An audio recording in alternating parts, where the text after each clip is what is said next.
Hello dear student, today we are going to learn about wonderful concept. Dear student, dear learners, अगर आप भी spoken English करना चाहते हैं या फिर स्पोकन इंग्लिश के लिए आप कोई भी एफर्ट कर रहे हैं तो ये वीडियो आपके लिए वंडरफुल होने वाला है क्योंकि इस वीडियो में आप लगभग 30% इंग्लिश सीख जाएंगे जिससे कि आप डेली जो भी काम कर रहे हैं, डेली के जितने भी सेंटेंसेस आपको बनाने हैं या कोई भी चीज़ आपको सोचनी है वो आप इजी वे में इंग्लिश में सोच पाएंगे।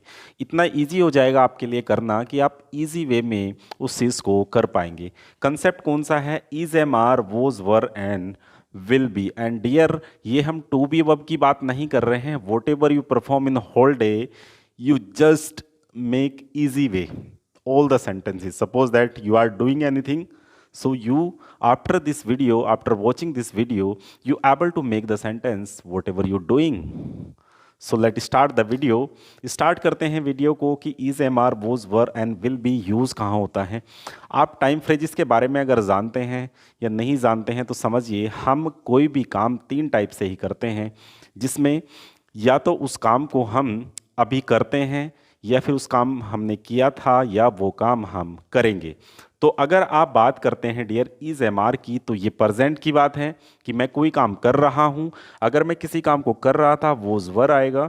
अगर मैं किसी काम को करूँगा तो उसके लिए विल भी आएगा। सिंपल, आपको तीन चीज़ें याद रखनी है।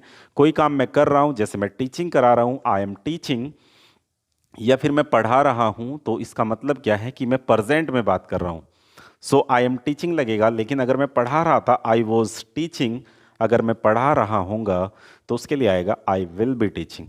तो इस कंसेप्ट को डिटेल से समझते हैं। चलिए स्टार्ट करते हैं हम अपने कंसेप्ट को। इसमें आपको सबसे पहले क्या करना है वो समझिएगा। फर्स्ट ऑफ ऑल, आप यहाँ पर जितने सब्जेक्ट होते हैं, काम कौन करेगा, उनके बारे में हम यहाँ लिख लेते हैं। आई, यू, वी, दे, ये हमारे प्लूरल सब्जेक्ट होते हैं। इसके बाद ही, सी, इट, ही, सी, इट एक डमी सब्जेक्ट है जो कि ही, सी को रिपीटेशन से रोकने के लिए यूज़ करते हैं। उसके बाद किसी का नेम, राम मैंने किसी का नेम लिया है, Priya is a name of any person. So इन सब के साथ डियर हम प्रेजेंट में इज़ लगाते हैं और इनके साथ हम आर लगाते हैं, और अगर आप आई की बात करें तो एम लगाते हैं। ये बहुत ही बेसिक कंसेप्ट है, यहाँ से सीखेंगे तो आपको कोई भी कंफ्यूजन नहीं होगा।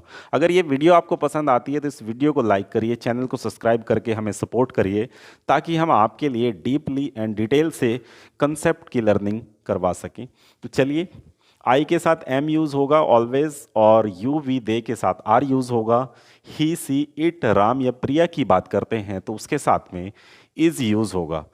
अब बात हम करते हैं कि कैसे सेंटेंस बनाने हैं। तो डियर, फर्स्ट ऑफ ऑल, अगर आप प्रेजेंट में बात करते हैं इज, एम, आर की, तो आपको कॉन्टिन्यूस कोई भी काम आप कर रहे हैं, आप जा रहे हैं, आप आ रहे हैं, आप खा रहे हैं, आप पढ़ा रहे हैं, आप पढ़ रहे हैं, या आप स्कूल जा रहे हैं, कॉलेज जा रहे हैं, ऑफिस जा रहे हैं, कोई भी काम आप कर रहे हैं तो उसमें आपको इज, एम, आर का यूज़ करना है। जैसे कि मैं अपनी बात करता हूँ कि मैं टीचिंग, मैं पढ़ा रहा हूँ, तो आई के साथ एम लगेगा, तो subject plus is, am, are, कोई भी आप इज, एम, आर लगाएंगे अकॉर्डिंग टू सब्जेक्ट। अगर आई है तो एम लगेगा, यू है तो आर लगेगा, और बाकी चीज़ें अगर हैं ही, सी, इट, राम, प्रिया, तो इज लग जाएगा। वो आपको अकॉर्डिंग टू सिचुएशन लगाना है। उसके बाद एक्शन की लगेगी फर्स्ट फॉर्म प्लस, एक्शन की फर्स्ट फॉर्म के बाद आपको एक चीज़ ऐड करनी है जो है आई एन जी। एक्शन की फर्स्ट फॉर्म में आपको आई एन जी ऐड करना है प्लस ऑब्जेक्ट। अब एक सिंपल से एग्जाम्पल से लेके चलते हैं कि आप बात कैसे करना स्टार्ट करेंगे। तो उसके लिए कुछ नहीं करना आपको, सिंपल, जैसे मैं पढ़ा रहा हूँ या फिर आप क्या कर रहे हैं, आप स्कूल जा रहे हैं, आप खाना बना रहे हैं, तो उसके लिए आप सिंपल सेंटेंसेस बना सकते हैं। जैसे आई, अगर मैं कोई काम कर रहा हूँ तो उसके लिए आई लगेगा, उसके बाद एम लगेगा। आई एम टीचिंग, मैं पढ़ा रहा हूँ, और मैं क्या पढ़ा रहा हूँ, मैं इंग्लिश पढ़ा रहा हूँ, तो आई एम टीचिंग इंग्लिश। तो सिंपल आप ये क्वेश्चन बनाएंगे, I am teaching English, I am teaching English, I am going to market, I am going to school, I am making food. आप कोई भी अगर काम कर रहे हैं तो उसके लिए आप आई एम लगा के आगे आईएनजी लगा सकते हैं। आप पढ़ रहे हैं, आई एम रीडिंग, मैं न्यूज़पेपर पढ़ रहा हूँ, आई एम रीडिंग न्यूज़पेपर। मैं मूवी देख रहा हूँ, मूवी देखने को वॉच बोलते हैं तो वॉचिंग हो जाएगा, आई एम वॉचिंग मूवी। तो सिंपल आप बना सकते हैं। पॉजिटिव सेंटेंस आप बनाइएगा, कमेंट बॉक्स में ज़रूर लिखिएगा ये सेंटेंसेस बना के, कोई भी एक यूनिक सेंटेंस आप बना के लिख सकते हैं। चलिए नेक्स्ट करते हैं। अब आपको इसके 6 वे बनाने हैं। 6 वे मतलब आपको पूछने के लिए, अगर आप स्पोकन इंग्लिश कर रहे हैं, स्पीकिंग इंग्लिश में वेरी वेरी इंपॉर्टेंट थिंग्स होती हैं कि आप क्वेश्चन कैसे करेंगे। तो पहला वे है कि आप क्या कर रहे हैं, व्हाट आर यू डूइंग। तो उसका आंसर आप देंगे आई एम टीचिंग इंग्लिश, या जो भी आप कर रहे होंगे वो आंसर आप दे देंगे। उसके बाद बात आती है कि मैं टीचिंग इंग्लिश नहीं पढ़ा रहा हूँ, मैं मैथ पढ़ा रहा हूँ, I am not teaching English, I am teaching math. तो आप सिंपल सेंटेंस बना सकते हैं, I am not teaching English, I am not teaching English, I am not going to market, I am not going to school, I am not making food, I am making tea. मतलब आप अपनी spoken को बढ़ाने के लिए sentences use कर सकते हैं। उसके बाद बात आती है क्वेश्चन पूछने की, आप किसी से कैसे पूछते हैं। तो उसके लिए आपके पास 2 मेथड होते हैं, या तो आप डायरेक्टली पूछ लें क्या आप खाना बना रहे हैं, या फिर आप पूछ सकते हैं आप खाना क्यों बना रहे हैं, या फिर आप कैसे खाना बना रहे हैं। कोई भी WH फैमिली के साथ आप पूछ सकते हैं, या फिर आप सिंपली हेल्पिंग वर्ब से पूछ सकते हैं। जैसे मैं आपकी बात कर रहा हूँ, यू की बात, तो यहाँ पर आर आएगा, are you teaching English, are you teaching English.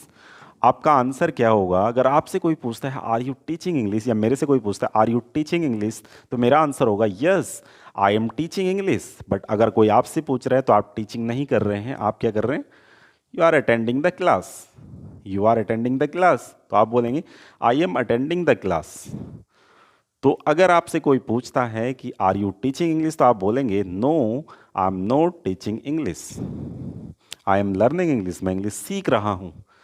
तो ऐसे ही दूसरा क्वेश्चन जो हो सकता है वो पॉसिबल क्वेश्चन होता है, आर नोट, या फिर हम डायरेक्ट इसे लिखते हैं डियर आरेंट। क्लियर, आरेंट होता है शॉर्ट फॉर्म आर नोट की। या तो बोलेंगे are you not teaching English, या बोलेंगे आप आरेंट यू टीचिंग इंग्लिश। तो aren't you teaching English, aren't you teaching English. क्या आप इंग्लिश नहीं पढ़ा रहे हो, क्या आप इंग्लिश नहीं पढ़ा रहे हो। तो मैं क्या बोलूँगा, no I am teaching English, क्योंकि मैं नहीं पढ़ा रहा हूँ, मैं तो पढ़ा रहा हूँ। तो मैं उसे बोलूँगा no I am teaching English. ऐसे ही आप इंग्लिश क्यों पढ़ा रहे हो, तो आपका रीजन पॉजिटिव बनेगा, why are you teaching English, why are you teaching English. आप इंग्लिश क्यों पढ़ा रहे हैं, ये सबसे बड़ा क्वेश्चन है, आप इंग्लिश क्यों पढ़ा रहे हैं। आप आंसर दे सकते हैं because I am a teacher, because I am a teacher, that's why I am teaching English, क्योंकि मैं एक टीचर हूँ इसलिए मैं इंग्लिश पढ़ा रहा हूँ। तो आप सिंपल कुछ भी आंसर दे सकते हैं, चॉइस इज योर। और उसके बाद होता है aren't you, why aren't you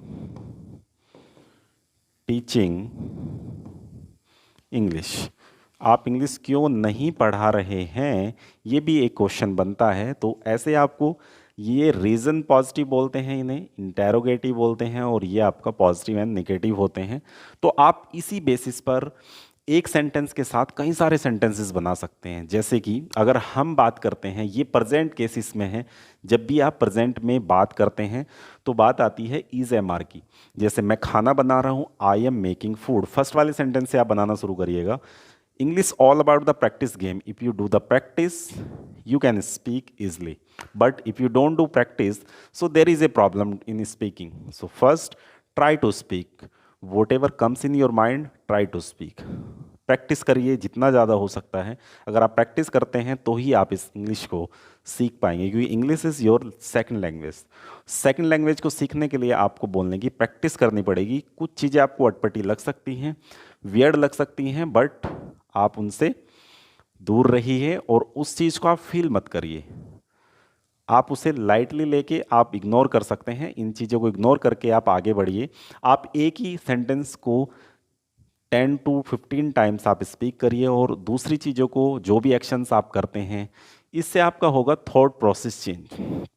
because if you want learn English, if you want learn English, you have to speak and you have to make the lot of sentences. You have to change your mindset. You have to change your thought process in English. If you really wanna learn English, you have to change your thought process in English. Thought process change करने का simple तरीका है, जो भी आप कर रहे हैं उसे इंग्लिश में बोलना शुरू करिए। तो जैसे आप सपोज करो आप खाना बना रहे हैं तो आप बोलेंगे आई एम मेकिंग फूड। आप खाना खा रहे हैं तो आप बोलेंगे आई एम ईटिंग फूड। आप न्यूज़पेपर पढ़ रहे हैं तो आप बोलेंगे आई एम रीडिंग न्यूज़पेपर। हो सकता है आप नहा रहे हैं तो आप बोलेंगे आई एम टेकिंग शावर, या फिर आप बोल सकते हैं आई एम टेकिंग बाथ। उसके बाद हो सकता है कि आप साबुन लगा रहे हैं या तेल लगा रहे हैं। बालों पर तेल लगाने की इंग्लिश क्या होती है, ये आप बताइएगा। तो आप इस चीज़ को कैसे बोलेंगे कि आप स्टार्टिंग से लेके जो भी आप मॉर्निंग से लेके करते हैं, इवनिंग तक जो भी आप करते हैं उसकी इंग्लिश बनाइए आप, कि मैं ये कर रहा हूँ, मैं वो कर रहा हूँ, जो भी काम आप कर रहे हैं, whatever you perform in whole day, वो पूरे सेंटेंसेस आप बनाइए। ये आपका होमवर्क है। अब यहाँ से जैसे मैं आपसे पूछता हूँ क्या आप इंग्लिश पढ़ा रहे हैं, उसके बाद मैं पूछता हूँ आप क्या कर रहे हैं। सो आप क्या कर रहे हैं तो क्या की इंग्लिश होती है वोट। वोट मैंने होता है क्या, तो वोट को आपको डियर लगाना है यहाँ पर जहाँ पर वाई लिखा है। What are you doing, doing मैंने होता है करना। आप क्या कर रहे हैं, वोट आर यू डूइंग। आप फिर बताएंगे मैं इंग्लिश पढ़ा रहा हूँ, आई एम टीचिंग इंग्लिश। मैं न्यूज़पेपर पढ़ रहा हूँ, आई एम रीडिंग न्यूज़पेपर। तो वोट, उसके बाद व्हेन मैंने होता है कब। जैसे आप पूछ सकते हैं, जैसे कोई भी क्वेश्चन आप अगर पूछना है तो व्हेन से, कि व्हेन आप मार्केट कब जा रहे हो, when you are going to market. आप मार्केट कैसे जा रहे हो तो हाउ मैंने होता है कैसे। आप पूछ सकते हैं how are you going market. इस तरीके से आप प्रैक्टिस कर सकते हैं। और जितने भी WH फैमिली वर्ड्स हैं उसका सेपरेट वीडियो मैं आपको दूंगा, लेकिन यहाँ पर आपको कुछ WH फैमिली की प्रैक्टिस कर लेनी है। अब इसमें कुछ नहीं करना, आपका होमवर्क क्या होता है। यहाँ पर तो आपको कन्फ्यूज़न होगा कि 3 चीज़ें लगती हैं, आई के साथ एम लगता है, यू वी दे के साथ आर लगता है, और ही सी इट राम प्रिया के साथ में लगता है इज़। अब अगर आप पास्ट पे चलते हैं, अभी तक हमने बात क्या की कि मैं ये काम कर रहा हूँ, क्या आप ये काम कर रहे हैं। अब बात होगी पास्ट में। पास्ट में क्या बात होगी कि मैं ये काम कर रहा था, तो उसमें आई यू वी दे, सब्जेक्ट सभी सेम रहेंगे। ही सी इट, और किसी का नेम राम और प्रिया मैंने ले लिया। इन सब के साथ क्या लगाना है वो समझिए। यहाँ पर डियर आप लगाएंगे वोज, और आई के साथ भी लगेगा यहाँ पर वोज। तो आप यहाँ पर वोज लगाइए और बाकी तीनों के साथ में वर लगा दीजिए। क्लियर। अब जैसे कि आप बात कर रहे हैं मैं इंग्लिश पढ़ा रहा था, आप सिंपल एक ही स्ट्रक्चर से बात करेंगे। जहाँ पर इज एम आर हुआ था वहाँ पर आप वोज वर लगाएंगे, was and were. Right. Action की फर्स्ट फॉर्म लगेगी ING, और लगेगा आपका ऑब्जेक्ट। तो ये स्ट्रक्चर आपको फॉलो करना है और ये आपका होगा होमवर्क। तो इसके अकॉर्डिंग आपको लगाना है सेंटेंसेस में। जैसे हमने पहले बात की है मैं इंग्लिश पढ़ा रहा हूँ, आई एम टीचिंग इंग्लिश। तो आप अगर बोलेंगे मैं इंग्लिश पढ़ा रहा था, तो आप सिंपल बोल सकते हैं आई वॉज टीचिंग इंग्लिश। या फिर were you teaching English, were you teach, क्या आप इंग्लिश पढ़ा रहे थे। वर यू टीचिंग इंग्लिश, क्या आप खाना खा रहे थे। वर यू ईटिंग फूड, क्या आप न्यूज़पेपर पढ़ रहे थे। वर यू रीडिंग न्यूज़पेपर, क्या आप मार्केट जा रहे थे। Were you going to market. तो ऐसे आप यहाँ पर बना सकते हैं। अगर आपको कुछ भी समझ में ना आए कि करना क्या है, किसके साथ क्या लगाना है, तो सिंपल आपको याद करना है डियर, अगर फ्यूचर में कि मैं इंग्लिश पढ़ा रहा हूँगा, मैं जा रहा हूँगा, मैं खाना बना रहा हूँगा, जब आपकी डिसाइडेड टाइम होता है, आपसे कोई बात करता है कि यार कल पार्टी में चलना है, लेकिन उससे पहले आप कहते हैं कि नहीं इस टाइम तो मैं खाना खा रहा हूँगा, या मैं मार्केट जा रहा हूँगा, मैं क्रिकेट खेल रहा हूँगा, तो उसके लिए आप यूज़ करेंगे विल बी। सभी के साथ विल बी लगाना है, इसमें कोई कन्फ्यूजन नहीं है, कोई जेंडर डिफरेंस नहीं है, कोई सब्जेक्ट का डिफरेंस नहीं है, सभी के साथ आपको विल बी लगाना है। अब बात करते हैं हम स्ट्रक्चर की। तो विल बी जो फ्यूचर के लिए स्ट्रक्चर होगा वो होगा सब्जेक्ट प्लस विल बी सभी के साथ आएगा, और प्लस एक्शन की first form ING plus object आप यहाँ लगाएंगे, और इसके लिए आप सेंटेंस बनाएंगे। सेंटेंस बनाने के बाद वीडियो के कमेंट बॉक्स में ज़रूर लिखिएगा। अगर ये वीडियो आपको पसंद आई है तो वीडियो को लाइक करिए, चैनल को सब्सक्राइब ज़रूर करिए। मिलते हैं आपको नेक्स्ट वीडियो में। Thank you so much watching this video.